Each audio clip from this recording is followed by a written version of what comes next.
സഹൃദരായ Yolo കുടുംബാംഗങ്ങളെ നമ്മുടെ പൂപ്പലി വ്ളോഗിലോട്ട് എല്ലാവർക്കും സ്വാഗതം.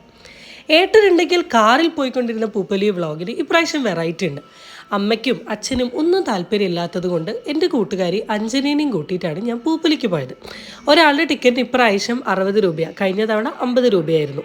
കുറേ കൊല്ലങ്ങളായിട്ട് ഈ പൂപ്പലി കാണുന്നതുകൊണ്ട് തന്നെ ഇപ്രാവശ്യത്തെ പൂപ്പലി പണ്ടത്തെ പൂപ്പലി വെച്ച് കമ്പയർ ചെയ്യുമ്പോൾ അത്രയ്ക്കൊന്നും ഉണ്ടായിരുന്നില്ല. അപ്പോൾ പൂപ്പലി എന്ന് പറഞ്ഞാൽ വയനാട്ടിലുള്ള ഫെസ്റ്റിവലാണ്. അമ്പലവയലിലാണ് ഉള്ളത്. ജാനുവരി 1 തൊട്ടിട്ട് 15 വരെ, കറക്റ്റ് 15 ദിവസം. ഒരു ഉച്ച സമയമായി ഞായറാഴ്ച ദിവസമാണ് പോയേട്ടോ. ഞങ്ങൾ രണ്ടാളും കൂടെ ഇതിലും ഓടി നടന്ന് കുറേ പൂക്കൾ കണ്ടു. പൂക്കളേക്കാൾ ഞങ്ങളുടെ മെയിനെയും കടയിൽ കയറുക, കുറേ സാധനങ്ങൾ വാങ്ങുക, കഴിക്കാനുള്ള കുറേ സാധനങ്ങൾ കഴിക്കുക. അതുകൊണ്ട് തന്നെ പൂക്കൾ കാണുന്ന സമയത്ത് ഓടി നടന്നാണ് കണ്ടതെങ്കിലും കടകളിലെത്തിയ സമയത്ത് ഞങ്ങൾ ഭയങ്കര ആക്റ്റീവായിട്ട് സമയം എടുത്ത് റിലാക്സ് ചെയ്ത് കണ്ടു കേട്ടോ. കഴിക്കാനും മറന്നിട്ടില്ല. എന്തൊക്കെ ഞാൻ പൂപ്പലി സ്ഥലത്ത് നിന്ന് വാങ്ങി, എന്തൊക്കെ ഞാൻ കഴിച്ചു എന്നുള്ള വീഡിയോ നമുക്ക് അടുത്തത് വരുന്നതാണ്.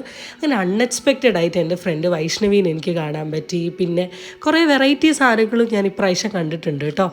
കഴിഞ്ഞ തവണ മീനിൻ്റെ വീഡിയോ അങ്ങനെ എന്തൊക്കെയൊക്കെയോ വെറൈറ്റി പ്രോഗ്രാംസ് ഉണ്ടായിരുന്നു. ഇപ്രാവശ്യം അതൊന്നും ഉണ്ടായിരുന്നില്ല. ഇപ്രാവശ്യം കണ്ടൊരു ഡിഫറൻറ്റ് എന്താണെന്ന് വെച്ചാൽ ബബിൾ ടീ ഉണ്ടായിരുന്നു.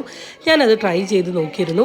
ഒരുപാട് കടകളുണ്ടായിരുന്നു. എനിക്ക് കണ്ടിട്ട് ഇഷ്ടപ്പെട്ട കുറച്ച് സാധനങ്ങളൊക്കെ വാങ്ങി. ഇതെനിക്ക് അറിയുന്ന ശാലിനി ചേച്ചിയാണ് കേട്ടോ. അങ്ങനെ അറിയുന്ന കുറേ ആൾക്കാരെ കണ്ടു. ഇപ്രാവശ്യം എനിക്ക് ഏറ്റവും എക്സൈറ്റ്മെൻറ്റ് ഈ മൈലാഞ്ചി ഇടാനായിരുന്നു. പണ്ട് കുട്ടിക്കാലത്ത് ഈ മൈലാഞ്ചി കാണുന്ന സമയത്ത് ഇടാൻ പറയും അമ്മ പറയും ഇതിൻ്റെയൊക്കെ ആവശ്യം എന്താണ്. ഇപ്രാവശ്യം ഇത് കണ്ടപ്പോൾ നൊസ്റ്റു അടിച്ചു. ഇടണം എന്ന ആഗ്രഹത്തോടു കൂടി ഞാൻ ഇട്ടു. ഞാൻ ഇടുന്നത് കാണാൻ വേണ്ടി ചുറ്റും കുറച്ച് ആൾക്കാരൊക്കെ വന്നിരുന്നു കേട്ടോ. നല്ല ഭംഗിയുണ്ടായിരുന്നു.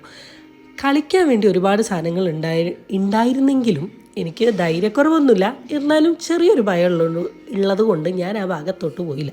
അങ്ങനെ പിന്നെ അഞ്ജനേനെ വിട്ട് ഒരു ബബിൾ ടീയും വാങ്ങി അതും കുടിച്ച് കുറച്ച് നേരം ഞങ്ങൾ അങ്ങോട്ടും ഇങ്ങോട്ടും നിന്ന് എൻജോയ് ചെയ്ത് ഞങ്ങൾ പോയിട്ടോ. ശരിക്കും പറഞ്ഞാൽ she is A part of my life. നമുക്ക് ഓരോ ടൈമിലും ഒരാൾ നമ്മളുടെ കൂടെ എപ്പോഴും ഉണ്ടാവുന്നതല്ലേ. അങ്ങനെ ഇപ്പോഴത്തെ എൻ്റെ എല്ലാ എൻ്റർടൈൻമെൻറ്റിലും ഉള്ള എൻ്റെ ചക്കര മുത്താണ് Anjana. So the day was beautiful. By.